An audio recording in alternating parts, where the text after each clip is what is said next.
Lift up your hands and say, my Father, my God. My Father, my God, Never fail me this month. never fail me this month. Open your mouth and begin to pray. Wherever you are watching me, God will never fail you. He will never fail your family. He will never fail your business.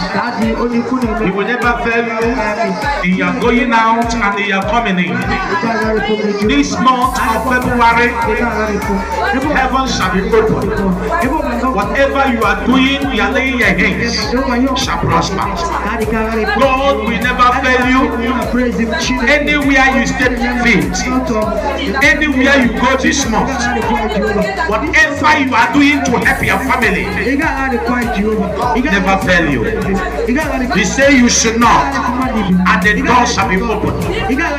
The word of God says you should seek, and you shall find. And whatever you ask shall be granted. That means this month, the word of God is upon your life.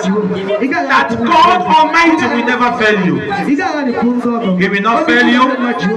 He will not fail you. He will not fail you. He will not fail you. He will not fail you. He will not fail you. He will. You shall make it. You shall prosper. You shall do exploit. And I decree and I declare from now henceforth, wherever you go, the doors shall be open. Increments in every side, connection in every side. I close every door of shame over your life. It is done. It is done. It is done. In Jesus' mighty name we pray.